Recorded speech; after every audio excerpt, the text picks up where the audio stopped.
আসসালামু আলাইকুম ওয়া রাহমাতুল্লাহ। প্রিয় দর্শক, আজ আমি আপনাদেরকে জানাবো ঘুষের চাকরি ও বেতন জায়েজ হবে কি হবে না। এ বিষয়ে বিস্তারিত জানাবো এই ভিডিওটির মাধ্যমে।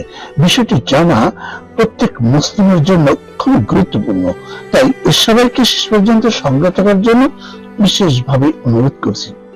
বিসমিল্লাহির রহমানির রহিম। বিভিন্ন চাকরিতে ঘুষের আদান প্রদানের বিষয়টি দেশে এখন স্বাভাবিক বিষয়। অবৈধ পন্থায় অতিরিক্ত কিছু গ্রহণ করাটাই হলো ঘুষ। এটি শুধুমাত্র সামাজিক ব্যাধি নয়, ঘুষ দেওয়া নেওয়া দুটোই ইসলামের দৃষ্টিতে হারাম। আব্দুল্লাহ ইবনে আমর রাদিয়াল্লাহু তাআলা আনহু বলেন, রাসূল পাক সাল্লাল্লাহু আলাইহি ওয়াসাল্লাম বলেছেন, ঘুষ দাতা ও ঘুষ গ্রহীতার উপর আল্লাহর অভিশাপ বা অভিশাপ। অন্য এক হাদিসে এসেছে, ঘুষ দাতা ও গ্রহীতা উভয় জাহান্নামী। এরপরও ঘুষ দাতা এবং ঘুষ গ্রহীতার মধ্যে অনেক বড় পার্থক্য সূচিত করে ইসলাম।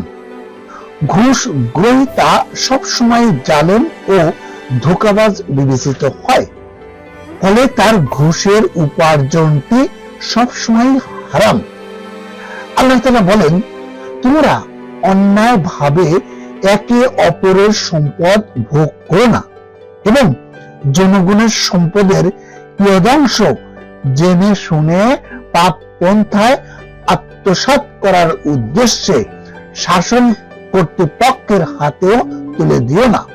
এটি সূরা বাকারার 188 নম্বর আয়াতে বলা হয়েছে। হযরত আবু হুরায়রা রাদিয়াল্লাহু তাআলা আনহু থেকে বর্ণিত এক হাদিসে আল্লাহর রাসূল পাক সাল্লাল্লাহু আলাইহি ওয়াসাল্লাম বলেন, যে ধোঁকা দেয় সে আমার উম্মতের অন্তর্ভুক্ত নয়।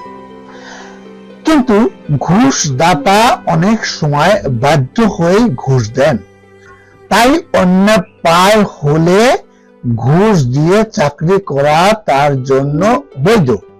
সেই বৈধতার জন্য ইসলাম তার উপর যে কটি শর্ত আরোপ করেন সেগুলো হলো, 1 নাম্বার, উক্ত চাকরি করা ছাড়া অন্য কোনো কাজ করার সুযোগ না থাকলে।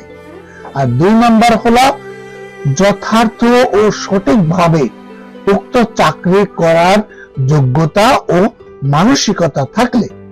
3 নাম্বার, মূল বিলের চেয়ে বেশি বিল কর্মস্থলের তহবিল থেকে গ্রহণ না করলে। এই সকল শর্ত সাপেক্ষে ঘুষ দিয়ে চাকরি নেওয়া জায়েজ হতে পারে এবং সেই উপার্জনও হালাল হবে। অন্যথায় উক্ত চাকরি ও সেই উপার্জন হালাল হবে না। তবে ওই চাকরি নিয়ে সব সময় সতর্ক থাকতে হবে এবং অন্য কাজের সুযোগ খুঁজতে হবে। মনে রাখতে হবে, যে দেহ হারাম খাদ্য দ্বারা গড়ে ওঠে তার জন্য দোজখের আগুনই উত্তম। মহান আল্লাহ তাআলা আমাদের প্রত্যেককে ঘুষ দেওয়া নেওয়া থেকে বিরত থাকার তৌফিক দান করুন। ঘুষ দিয়ে যেন চাকরি করতে না হয়, অনন্য পায় হয়ে করলেও সেখানে যেন স্থায়ী হতে না হয়, সেই রহমত ও তৌফিক দান করুন, আমিন। প্রিয় দর্শক, যদি আমার ভিডিওটি ভালো লেগে থাকে এবং এই ধরনের আরো শিক্ষণীয় ভিডিও পেতে চান, তাহলে অবশ্যই চ্যানেলটি সাবস্ক্রাইব করবেন এবং ভিডিওটি শেয়ার করে সকল মুসলিম ভাই বোনদেরকে পৌঁছে দেবেন। সবাই ভালো থাকবেন। আল্লাহ হাফেজ।